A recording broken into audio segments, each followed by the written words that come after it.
I am Tracy Drain. I am the Chief Engineer for the Europa Clipper mission and operations. And that means I work with our team to make sure we are finding and resolving technical issues across the project.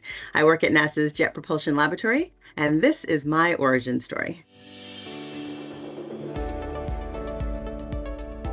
I was not the kind of kid that liked to take things apart and put them back together again. That was my older brother. But I loved logic puzzles and math, and I liked watching science fiction shows and imagining what those worlds were like. More like what the societies and the planets were like, but also what kind of technology they had and how people used it. And I still like that kind of thing, both like the dystopian and the utopian versions of that. That was kind of around my junior year of high school because I was thinking about going to college and I had to pick a major. And I wanted to have some kind of career that was related to space and space exploration because I figured that was the kind of thing that could keep me interested for a good 30, 40 years. And I wanted to make the world look a little more like what I saw in movies and TV shows. I'm old enough to be pre-internet generation, and I kind of had a hard time thinking about what careers in space were like, aside from being an astronaut or astronomer.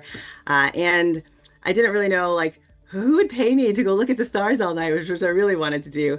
But I knew that you needed engineers to build and fix things, so that's when I decided to settle on engineering. I love that my job is about helping figure out not just how to do something, but what to do when it doesn't immediately work. That's very Star Trek, right? And I've gotten to work on a few different missions that have made striking new discoveries, like the huge numbers of exoplanets that Kepler helped discover, like literally new worlds, which is all of what Star Trek was about going to explore. And things like those crazy cyclone storms swirling in a beautiful octagonal pattern on a north pole of Jupiter.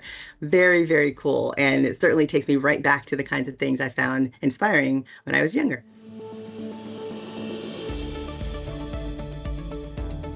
Nurture your curiosity, OMG. Like, I hope any of you who were told by your parents and teachers to stop asking why, like, forget that they said that. Why? Most important question.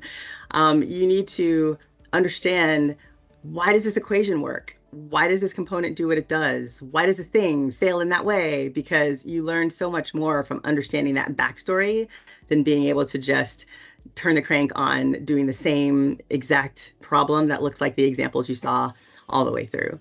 That the how you learn in school is also important. Some people learn better from reading. Some people learn better from getting their hands dirty. Some people learn better from listening. Understanding how you take in and retain information and attach it to other things is pretty important. And when you think about what it's like to be an engineer, please don't imagine that you'll be locked away in a room on a computer by yourself trying to figure out problems.